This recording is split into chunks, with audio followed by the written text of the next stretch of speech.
Hello, scholars. So today we are continuing our conversation about SOCS for discrete random variables. So think back to class. We talked about discrete random variables as a countable number of outcomes.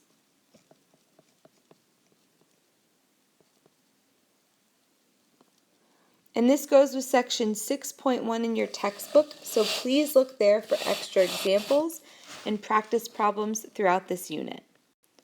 So to review one of our key points from class, the mean of a discrete random variable is also called the expected value.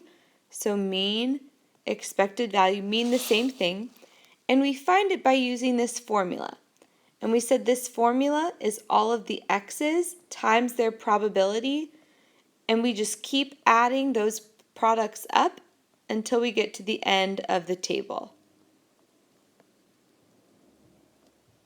So let's take a look at a tangible example. It says Linda sells cars at a large auto dealership. She motivates herself by using probability to estimate her sales. Let X equal the number of cars sold. This piece right here tells me that this is a discrete random variable. Well, then I'm given a table, and it has all of my X's. So Linda sells 0, 1, 2, or 3 cars each day. And the probability of 0 cars is 30%. The probability of 1 car is 40%, 2 cars is 20%, and 3 cars is 10%. So that's how I look at a probability distribution, which is this table right here. And it says find the expected number of cars sold. So if I use my formula from class, and if I use the formula that's given, mu of x would be 0 times 0.3 plus 1 times 0.4 plus 2 times 0.2 plus 3 times 0.1. And when I do that arithmetic, I get mu of x equals 1.1. Well, we said we're going to leave it as 1.1. I'm not going to round that to 1. I'm going to leave it as this decimal because, like you'll see today, we're going to be using this outcome, this mean, in a couple other formulas, and we want to keep it as pure to the true value as possible. So if we continue on with this example, make a histogram to display the distribution. This is once again review of what we've been talking about. So the probability she sells 0 cars is 30%. So the 0 bar is going to go up to 30%. 1 car is 40%. So I'm going to draw her bar up to 40%. 2 cars is 20%. And then 3 cars is 10%. So to make a probability distribution as a histogram, my y-axis are my percents, or you can leave it as a decimal form and do 0.1, 0.2, 0.3, 0.4, 0.5. My x's are my discrete random variable, which in this case are the number of cars she sells. So this is a review of making a histogram. In your work, you'll see that you have to make histograms, sometimes to display data. So if I think back to histograms and what we do with them, we've done SOCS. So think back to SOCS. Oops, need the pen. Think back to SOCS. If I think about the shape, that histogram was unimodal and slightly skewed to the right. It kind of had this shape to it. Outliers, there were no crazy numbers or crazy values that were far from the norm. The center was my mu of x, which is the mean, or my expected value, and we said that that was 1.1 cars. But the one part that I'm missing of SOCS is my spread. I haven't calculated anything for spread, and that's what we're going to be doing today. So key point number 2, the variance of a discrete random variable is written as this. This is sigma squared with a little x. So sigma of x squared is my variance. The standard deviation is just sigma of x without the squared. Because remember, the standard deviation is the square root of the variance.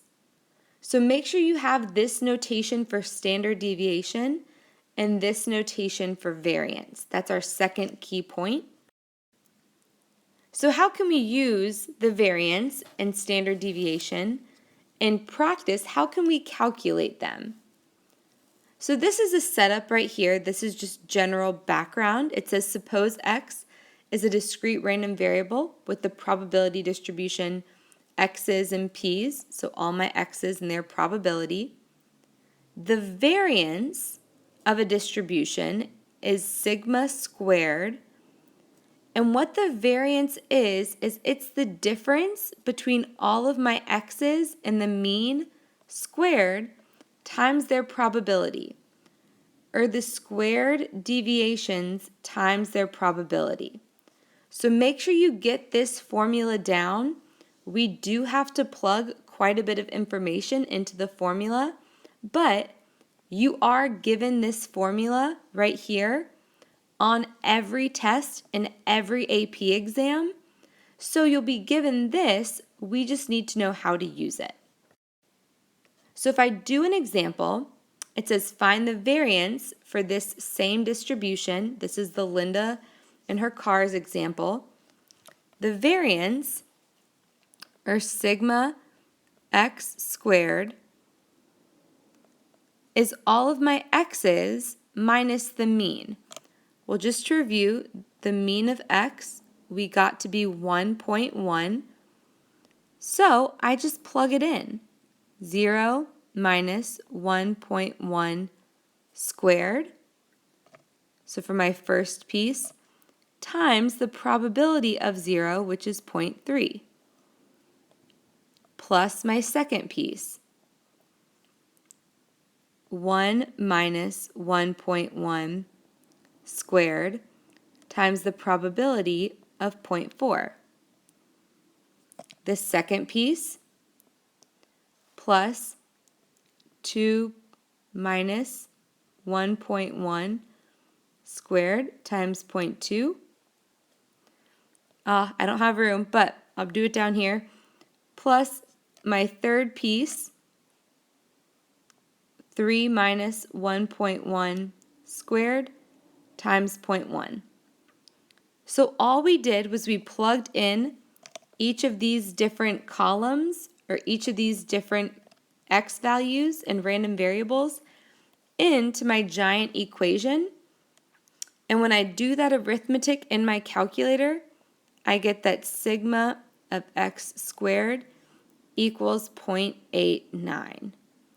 So I want you to pause this video, plug this into your calculator, and make sure you get this same number. Make sure you get this same variance, because if you plug it in wrong or get sloppy with your parentheses, you're going to get something different. So pause the video, take a minute to practice, and make sure you get this same value. So key point number 3, the standard deviation, or sigma of x, is the measure of how much the values of the variable typically vary from the mean mu of x. So some of you guys have asked, like, why do we find the standard deviation? What's the point in that? The standard deviation is a measure of spread, and it measures the variability, or how much the values of the variable vary from that mean. So how far do I stray from my mean? Am I really close to my mean, or do I vary or stray far from the mean? That's the goal of the standard deviation, or sigma of x. So I find the standard deviation after I find the variance.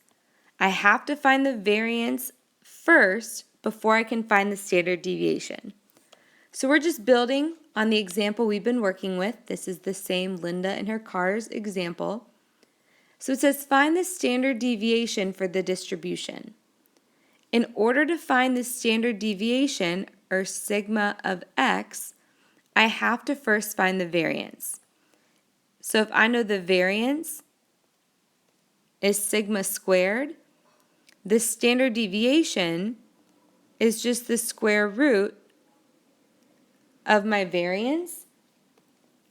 So in our calculator, we can do the square root of 0.89, and we get 0.943, and it goes like 398 something.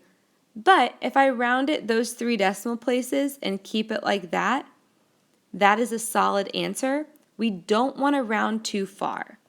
So this is my standard deviation. This is what this problem has been building up to. I found my standard deviation by first finding my variance and taking the square root of the variance. So before you end this video, quick question, have you thanked someone today? Before you finish this video and go on to other things, go to this link. It's a bit.ly, and this is a lowercase l. It's not a capital I. So type this in, be inspired, and thank someone. And that's a wrap. We use variance and standard deviation to measure spread of random variables, and the spread is part of my SOCS, which is how I describe distributions.